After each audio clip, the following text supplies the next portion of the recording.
Ketika seseorang wafat, meninggal atau mati, yang paling sangat dibutuhkan adalah ampunan dosa. Karena dosa itu beban berat yang dipikul, yang dibawa oleh orang mati ke alam sana. Maka disebutlah dosa itu dengan wizrun. Jamaknya auzar atau asqal.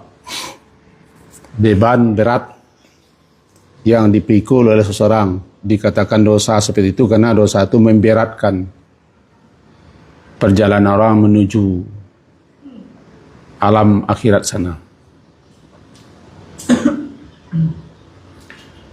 Sementara dia tidak bisa lagi minta ampun karena dia sudah mati. Makanya Nabi sallallahu alaihi wasallam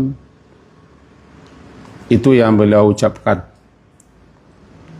ketika memejamkan mata salah seorang sahabat yang bernama Abu Salamah. Ketika matanya terbuka setelah meninggal, setelah wafat, beliau pejamkan. Kemudian beliau berdoa, Allahumma firli Abi Salamah. Ya Allah, ampunkanlah dosa si Abu Salamah ini. Padahal Abu Salamah itu adalah sahabat senior, termasuk as-sabiqun al-awwalun, golongan pertama, kelompok pertama yang beriman, ikut perang Badar. Siapa yang ikut perang Badar dijamin masuk surga.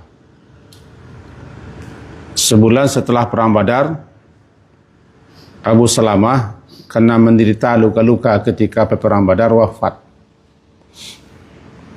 Nah, ketika beliau wafat, Rasulullah menemuinya. Ketika itu matanya terbuka. Karena mata mengikuti kemana perginya ruh. Nah, beliau tutupkan mata, kata beliau, Allahumma ghfir li Abi Salamah. Itu sekaliber sahabat. Warfa' darajatahu fil mahdihin. Tinggikan, angkat derajatnya Allah di tempat orang-orang yang telah engkau beri petunjuk dahulu atas dunia. Kelompokkan di situ dan seterusnya. Begitu juga ketika salat jenazah, kan itu yang dibaca setelah takbir ketiga. Doa yang paling populer dan yang paling bagus adalah sebagaimana penjelasan para ulama, Allahumma filahu warhamhu wa'afihi wa'fu anhu, dan ke bawah. Ya Allah, ampunkanlah dosanya. Bahkan disebutkan oleh para ulama, tujuan salat jenazah adalah untuk mendoakan si mayit. Di antara doa itu yang paling dibutuhkannya adalah permintaan permohonan ampun kita yang hidup kepada Allah untuknya. Nah, setelah dia dikubur, masukkan ke lahat, ditutup lahat, ditimbun. Rasulullah merintahkan istaghfiru li akhikum. Minta kepada Allah ampunan untuk saudaramu yang dikubur ini. Innahul ana yus'al. Dia sedang atau akan ditanya. Maka mintakanlah ampun kepada Allah.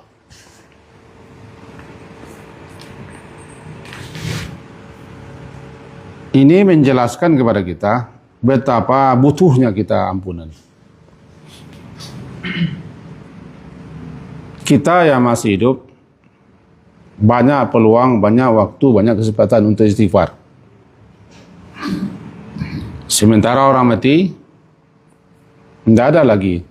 Dia tidak bisa beramal.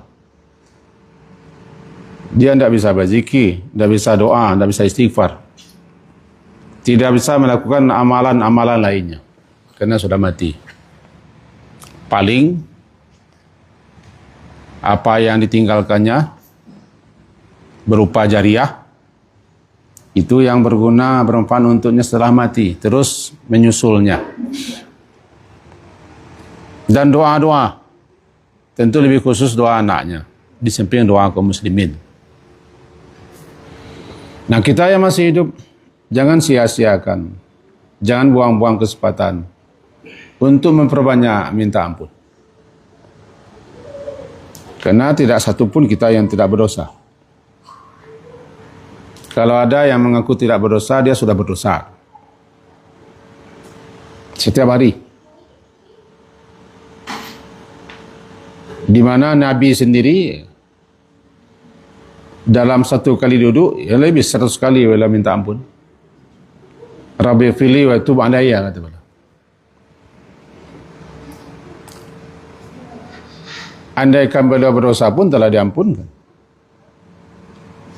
Kata para ulama, beliau tidak berdosa, dijamin, terpelihara. Andaikan berdosa, diampuni. Kita yang bergelimang dosa. Makanya istaghfiru minal istighfar. Kalian itu perbanyak memohon ampun. Tidak rugi minta ampun. Tidak ada yang kurang minta ampun. Uang tidak keluar. Kita tidak letih. Tidak ada, hanya minta ampun. Lazimilah minta ampun itu kapan dan di mana saja. Sebagaimana pesan ulama besar, tabi'in, Hasan al-Basri. Banyak-banyak aja lah minta ampun.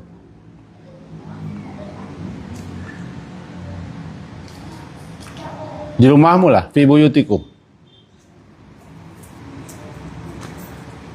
Di majalisikum, di mana kamu bertemu duduk-duduk.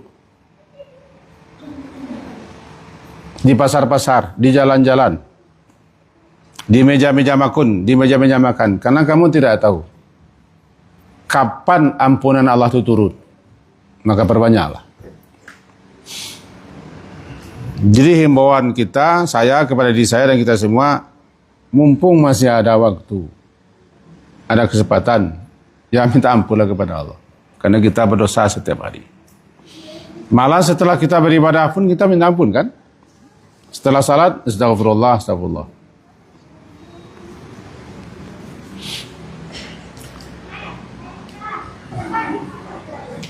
Setelah di Arafah, mau berangkat ke Muzdalifah dan seterusnya, disuruh juga minta ampun. Dalam ayat. Summa afidu min haitsu afadan nas. Kemudian minta ampun lah. Bertolaklah kamu dari Arafah sebagaimana bertolaknya orang lain dan minta ampunlah kepada Allah. Ini pentingnya. Dan begitu pentingnya sampai itu pesan Rasulullah kepada seseorang yang bertanya, masih adakah? Kata orang itu, hal baqiya min birrin. Adakah masih ada tersisa birrin, kebaikan atau bakti yang bisa aku lakukan untuk dua orang tuaku yang sudah meninggal? Kata Rasulullah, ada. Apa adanya? As-salatu alaihima wal istighfar lahuma. Doakan dia dan mintakan ampun kepada Allah keduanya.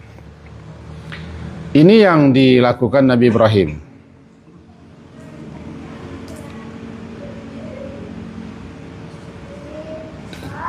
Sebelumnya Nabi Nuh.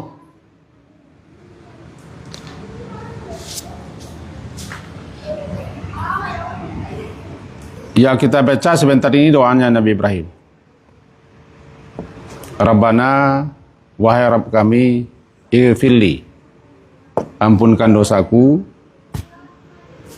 waliwa, lidayya, dan dosa dua orang tuaku, walil mu'minin, dan dosa orang-orang mukmin, yauma yaqumul hisab,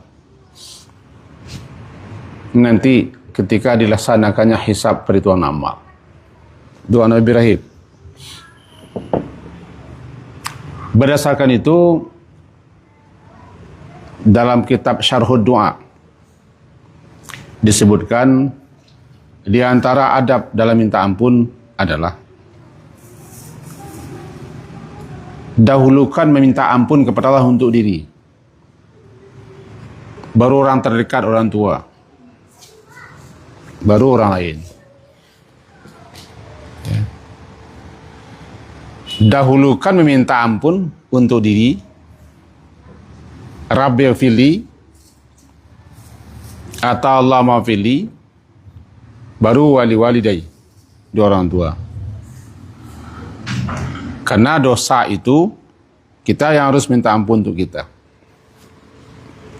Lain dengan doa kebaikan. Kalau doa kebaikan dulu kan orang lain, orang tua, baru kita. Lihatlah susunan doanya. Wahai Rabb kami, ampunkan dosaku. Nabi Ibrahim sudah minta ampun, yang disebut dengan Khalilullah, Khalilur Rahman, nama yang sering kita baca dalam salat ketika salawat kan. Kama sallaita ala Ibrahim wa ala ali Ibrahim, kama barakta ala Ibrahim wa ala ali Ibrahim. Setelah nama Nabi Muhammad, nama beliau paling banyak disebut. Setiap salat, siapapun baca itu.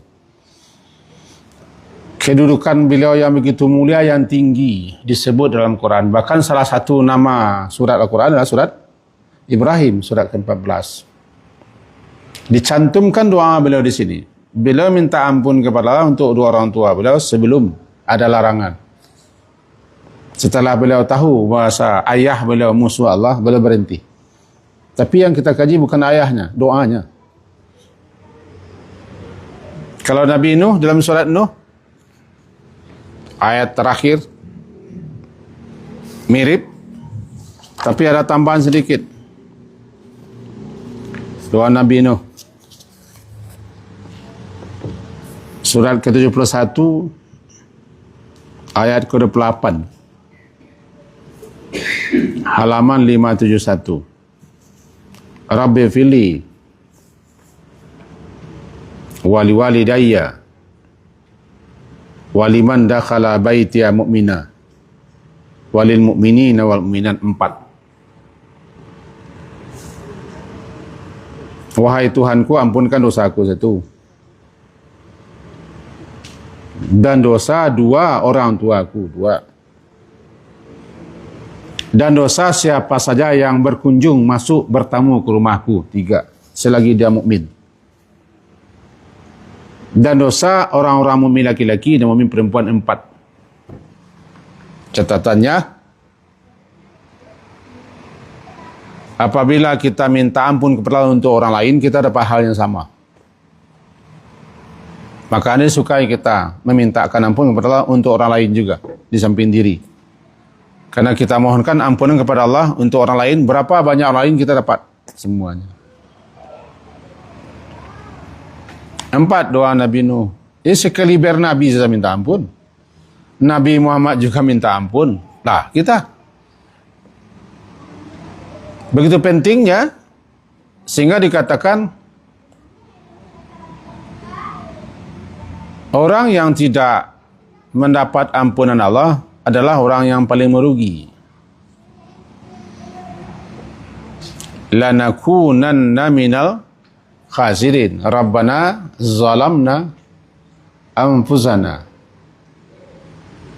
Wahai Rabb kami telah menzalimi diri kami. Dalam doanya Nabi Adam dan istri beliau Hawa. Kami telah zalim. Apa telah zalim? Karena kami telah melanggar, tidak patuh. Wa illam taghfir lana, jika engkau tidak ampuni kami, wa tarhamna, dan tidak engkau rahmati kami, lanakunanna minal khasirin, benar-benar sungguh kami termasuk orang merugi. Berarti orang yang tidak dapat ampunan, tidak dapat rahmat, merugi dia. Dan tidak ada lagi kerugian sehebat itu, dia tidak dapat ampunan. Orang kalau tidak dapat ampunan, tidak layak dapat rahmat. Dia tidak akan bisa masuk surga. Kalau boleh anak-anak kita ditegur ibu-ibu belakang, kalau boleh. Agak mengganggu.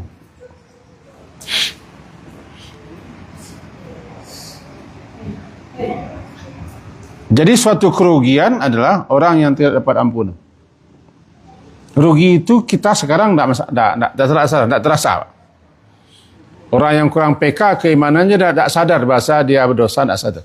Tapi orang PK keimanannya dia sadar berdosa. Cuma nanti di akhirat baru paham kita betapa malangnya nasib orang yang tidak dapat ampunan Allah. Sehingga disebutkan di antara orang-orang yang mendapat al-fawzul azim, al-fawzul kabir, al-fawzul mubin atau faza fawzan azima, mendapat keberuntungan yang sangat besar dan sangat agung adalah salah satunya dia dapat ampunan, selamat dari neraka masuk surga. Orang itu namanya faizun, orang beruntung. Nah, kembali kita kepada yang tadi, memintakan ampun kepada Allah untuk orang tua. Bawalah di dalam istighfar kita, karena kita setiap hari istighfar untuk dua orang tua kita. Caranya yang tadi,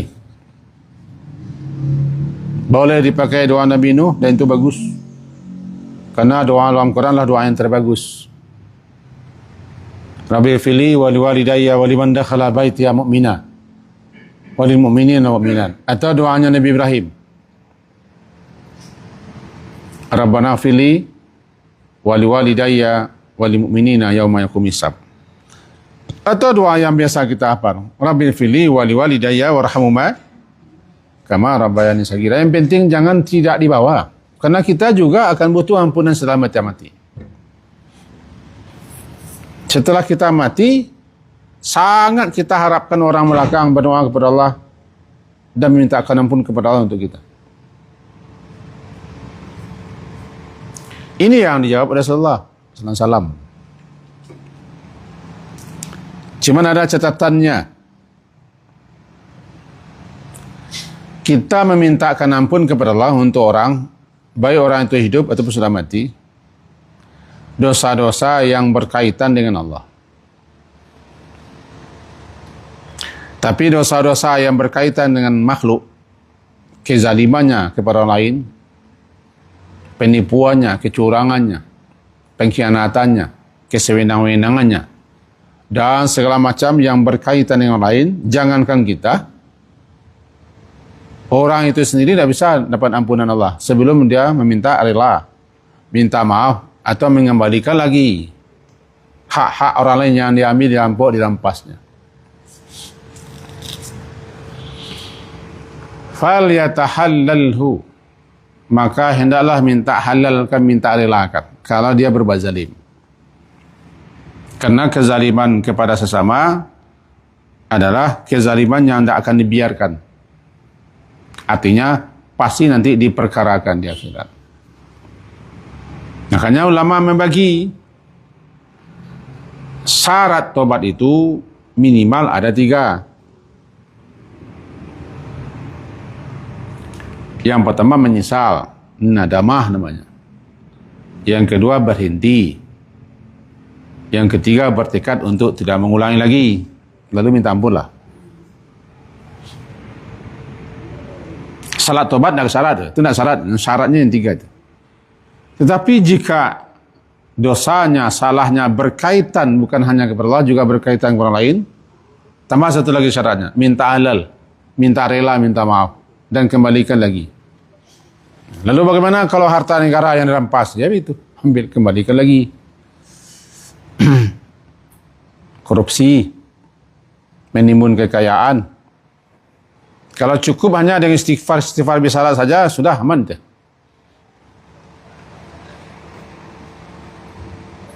Dimaafkan oleh satu orang. Yang dicurainya kan bukan satu orang, senegara misalnya. Yang dirampok, dirampasnya kan harta negara, seluruh Indonesia punya kan. Dan seterusnya. Sambung sajalah.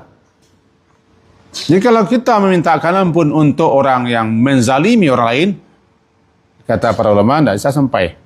Dia sendiri tidak bisa. Apalagi kita. Karena dia yang minta maafkan. Makanya dinasihatkan kepada kita, selagi masa hidup ini, ada waktu, ada kesempatan, siapapun yang bertemu, mintalah maaf. Kalau ada hak-hak orang lain dari kita, kembalikan. Kalau ada utang yang dibayar, ya bayar gitu. Orang pernah kita aniaya dan segala macam, ya minta maaf. Atau harta negara kita ambil, kembalikan. Ini yang paling sulit. Karena dia sudah jadi tanah, sudah menjadi ruko, sudah menjadi perusahaan, sudah menjadi dicuci uangnya. Mengembalikan sulit. Kenapa sulit? Ya bagaimana mengembalikannya? Karena mata pencarian kita itu. Kita dengar kaji-kaji kan begitu, kembalikan semuanya, karena tidak punya kita. Tidak cukup hanya dengan astagfirullah, astagfirullah, astagfirullah, astagfirullah. Kalau cukup dengan itu merampok kita. Kalau cukup hanya dengan astagfirullah 100 kali sehari atau lebih, mari kita sama-sama maliang gitu di Indonesia. Karena cukup begitu aja. Makanya takut kita maliang. Maliang namanya kan? Atau pungli. Atau uang bagak. Uang bagak namanya. Dan seterusnya.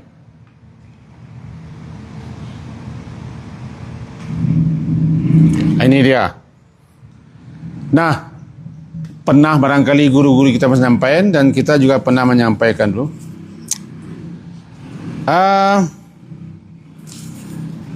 Orang-orang tua dalam alam sana disebutkan dalam sebuah hadis. Hadis itu riwayat Ibnu Majah. Ketemu dalam kitabnya Sunan Ibnu Majah. Nomor 3650. Bunyinya, innar rajula laturfa'u darajatuhu fil jannah. Sesungguhnya seseorang benar-benar akan diangkat, akan diangkat, ditinggikan darajatuhu, darajatnya di surga. Fayaqul, orang ini berkata, anna hadha, wahai Allah, wahai Tuhan, bagaimana ini bisa terjadi? Kenapa derajatku, posisiku tinggi? Dijawab, fayuqal, bistighfari waladikalaka. Itu kan lantaran istighfar yang dimohonkan oleh anakmu untukmu. Anakmu sering memintakan ampunan untukmu, maka derajatmu ditinggikan. Dalam syarahannya, penjelasannya begini. Maksud bahwa seseorang akan ditinggikan derajatnya di jannah, bahwa kedudukannya, posisinya, di mana dia tidak ada beramal seperti itu, yang memantaskan, yang patut dia mencapai posisi yang tinggi di surga, dia tidak ada amalannya. Makanya dia tercengang, anna hadha, bagaimana mungkin saya tinggi derajat saya, posisi saya, tempat saya tidak ada beramal. Apa yang maksud dengan turfa'u darajatuhu? Yaitu tuzadu manzilatuhu fil jannah, ditambah derajatnya, posisinya, tingkatnya, atau kenikmatannya, atau surganya ditinggikan melebihi yang lain.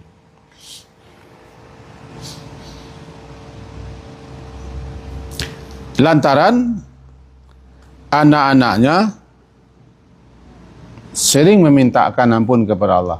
Mulai kita sekarang lah. Barangkali sebagian besar orang tua kita sudah wafat, samalah dengan saya. Ketika kita sungguh-sungguh dan serius, dan sering acap kali kita minta ampun kepada Allah untuk orang tua kita, jika Allah terima, otomatis derajat, posisi kedudukan. Orang tua kita di alam sana makin meninggi dia. Bebannya makin kurang, dosanya makin ditiadakan karena minta ampun. Contoh, saya sekarang memintakan ampun kepada Allah untuk guru saya misalnya. Jika permintaan ampun saya diterima oleh Allah, langsung otomatis dosa guru saya berkurang. Dosa teman saya berkurang. Dosa orang-orang mukmin yang saya mintakan ampun berkurang.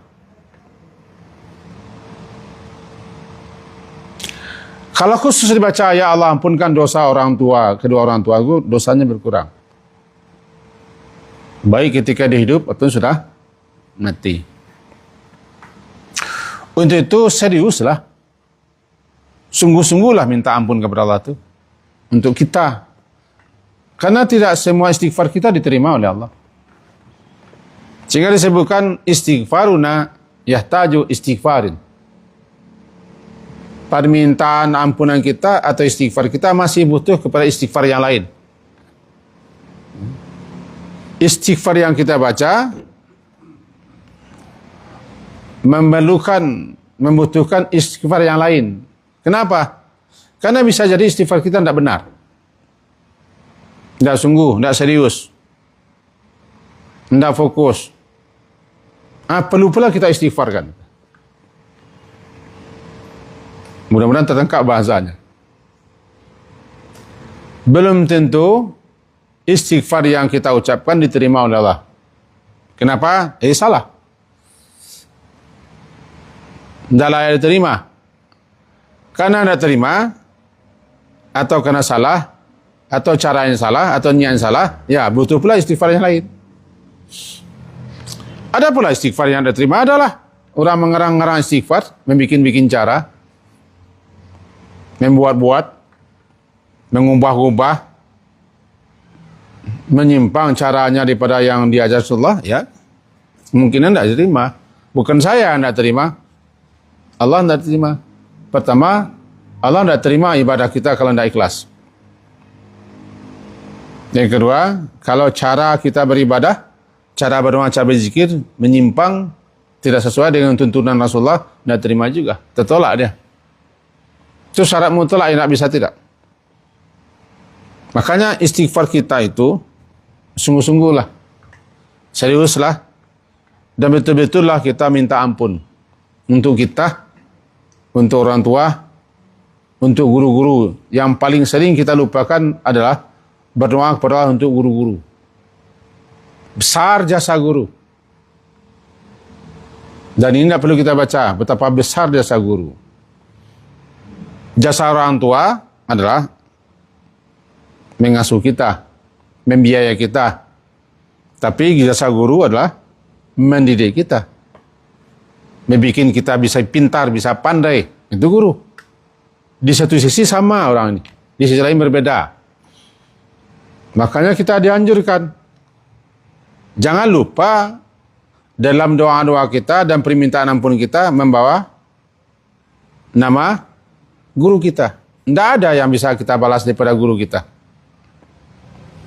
Lebih-lebih zaman sekarang guru dilecehkan, dicemeh, kadang-kadang dilawan. Padahal tanpa guru tidak bisa kan? Sudah tahu kita, tanpa guru kita tidak akan jadi orang.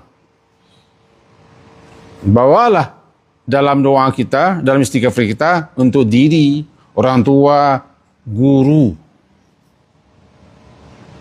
dan kaum muslimin, muslimat masih hidupkah atau yang sudah mati. Al-ahya'i minhum wal amwat. Yang hidup dan yang sudah mati tidak rugi. Karena malaikat spesial juga ditugaskan oleh Allah. Kalau kita berdoa untuk lain, malaikat khusus ada berdoa pula kepada Allah. Ya Allah, berikan hal yang sama untuk orang yang berdoa ini. Dengan catatan, segala sesuatunya harus kita ilmui dulu. Bahkan bisa dikata, banyaknya amal yang salah yang tidak tepat itu, atau amal yang tidak terima karena tidak kita ilmui. Sehingga Imam Bukhari membuat suatu bab, kata beliau, al-ilmu qabla al-qawli wal amal. Bahasa kitanya, berilmu dulu baru beramal. Berilmu dulu baru kita mengucapkan doa-doa, zikir-zikir atau bacaan-bacaan, baru beramal. Tidak boleh beramal tanpa ilmu. Karena rusaknya suatu amal gara-gara orang yang beramal tidak berilmu. Fasaduhu, kerusakannya lebih besar, lebih parah lagi. Orang yang tidak berilmu beribadah dan ditiru pula oleh orang lain. Lebih besar lagi. Namanya jahilun mutanassikun. Orang jahil dan tidak mau berilmu, tidak mau mendengarkan ilmu, tidak dulu mau duduk di majlis ilmu, tidak bertanya, sok-sok pandai, lalu dia beramal, ditiru oleh orang lain. Kadang-kadang diangkat pula oleh orang lain, dia sudah menjadi apa pula? Menjadi tempat bertanya. Wah, kacau ni. Kembali kita kepada yang tadi. Karena belum tentu istighfar kita diterima, maka teruslah istighfar. Besarkan harapan diterima. Cemas dan takut ditolak. Antara kedua itu. Dua hal. Pesan Nabi kepada orang bertanya, masih adakah bakti saya kepada dua orang tua saya? Keduanya sudah wafat, sudah meninggal. Rasulullah kata Rasulullah, naam, ada. Apa itu Rasulullah? As-salatu alaiha. As-salatu maknanya doa. Dan istighfar, apa beda doa dan istighfar? Berbeda lah. Walaupun kedua-duanya sama berdoa. Satu doa meminta sesuatu, apa yang kita minta ketemuannya. Satu istighfar meminta ampun, sama-sama doa. Tapi di sini dipisahkan. Doalah, as-salatu alaiha, berdoa, dan as-salatu alaihima, dan istighfar untuk keduanya.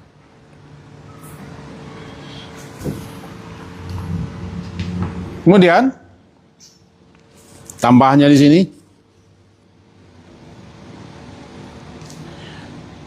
yang ketiga, infadu ahdihima, tunaikan, laksanakan janji kedua orang tua itu kalau dia pernah berjanji.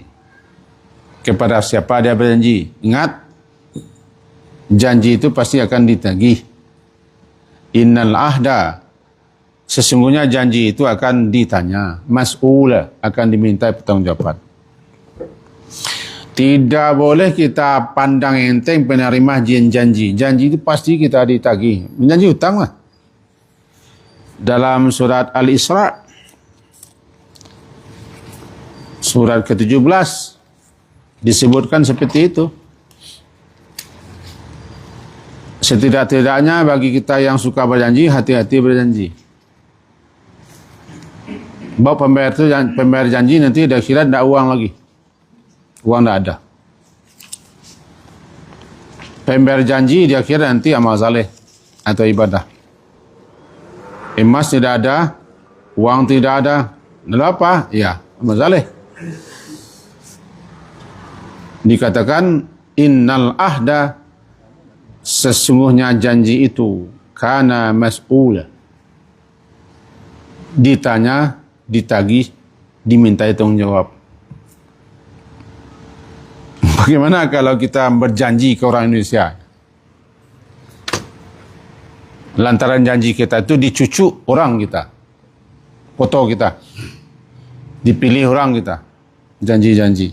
Bagaimana membayarnya? Tidak boleh kita sepelekan janji. Dan jangan berjanji kerana akan ditepati. Berat risikonya. Kita tidak merasa berat kerana kita enggak sepele. Nama janji itu ahdu, ahda, ahdun, ahda. Secara bahasa arti ahdu itu memelihara, menjaga. Dikatakan janji itu dengan ahdun adalah karena janji harus dipelihara, dijaga, diperhatikan, jangan tersia-siakan. Sehingga dimasukkan ke dalam ciri utama daripada orang munafik. Yang orang munafik itu diancam dengan neraka, di bawah-bawah, di neraka paling bawah. Ciri utama mereka salah satunya berjanji mungkir. Tidak boleh pandang enteng janji. Dikatakan salah satu orang akan menang meraih surga Firdaus adalah orang yang memelihara janji. Walladzina hum li'amanatihim wa ahdihim ra'un. Surah Al-Mu'minun kan? Orang-orang yang terhadap amanah-amanat yang mereka pikul, yang mereka minta untuk dipikul, yang mereka emban. Amanat namanya itu. Dan janji-janji. Ra'un, mereka pelihara, mereka jaga. Orang-orang inilah dijanjikan dengan ulaika humul warithun. Mereka itu orang yang mewarisi Al-Firdaus. Kalau orang tua kita pernah berjanji dan tahu kita dia berjanji, bentuk bakti kita kepada orang tua, penuhi janjinya. Semampu sebisa kita. Janjinya jangan ditarik lagi. Kalau ingin berbakti, itu kan orang tua saya, dan saya katanya, ini anak tidak berbakti namanya.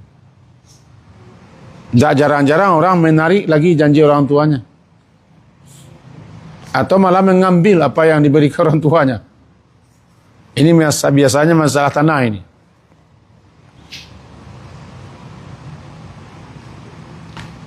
Orang seperti ini adalah orang yang durhaka namanya. Tidak mau berbuat bir kepada orang tua. Birrul walidain. Kata Rasulullah, infaz. Tunaikan, laksanakan janjinya. Karena janji itu akan ditagih. Surat Al-Isra, surat ke-17 kan sudah kita baca tadi. Ayat yang ke-34, wala taqrabu malal yatim illa billati hiya ahsan hatta yablugha ashuddah wa aufu bil ahdi. Sempurnakan janji. Innal ahda kana mas'ula.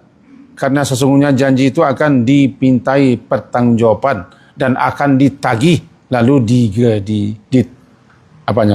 janji. Apa pembayarannya di akhirat? Amal saleh. Makanya nanti di akhirat banyak orang yang bangkrut, banyak yang pailit.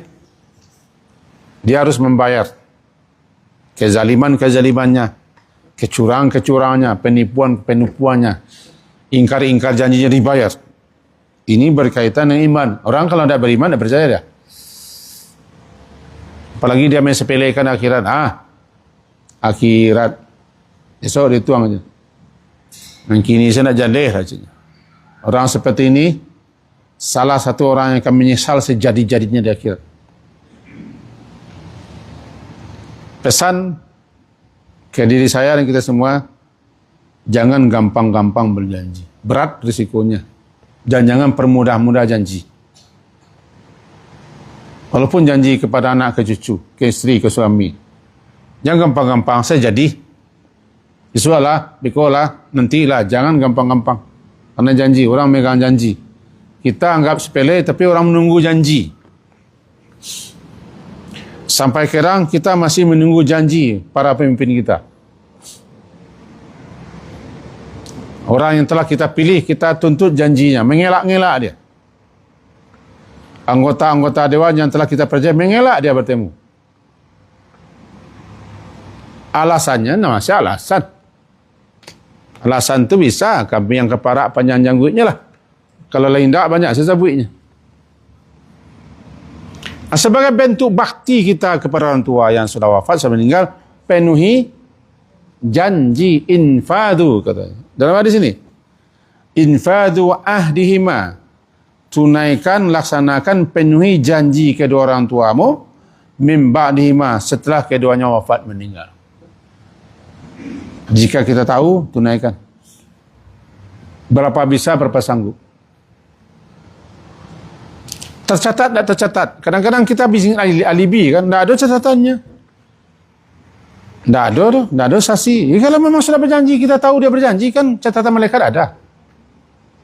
Kata Ibn Gadi, mari kita buka catatan di langit, katanya. Tertulis tidak tertulis, pakai notaris tidak pakai notaris. Kalau orang tua sudah berjanji, jika kita beriman, penuh janjinya. Penuh janjinya. Kalau ingin berbakti. Kita inginkan anak kita berbakti pada kita. Kita harus berbakti pada orang tua. Al-jaza menyinsil amal. Balasan itu sesuai dengan bentuk amal kita. Kalau kita ingin anak berbakti pada kita, ingin kita anak kita setelah kita mati, kita didoakan istighfar dan macam-macam, maka kita harus tunaikan itu. Tidak akan mungkin. Kita cekik belapi orang pergi kawak, nah mungkin tu kena gitu.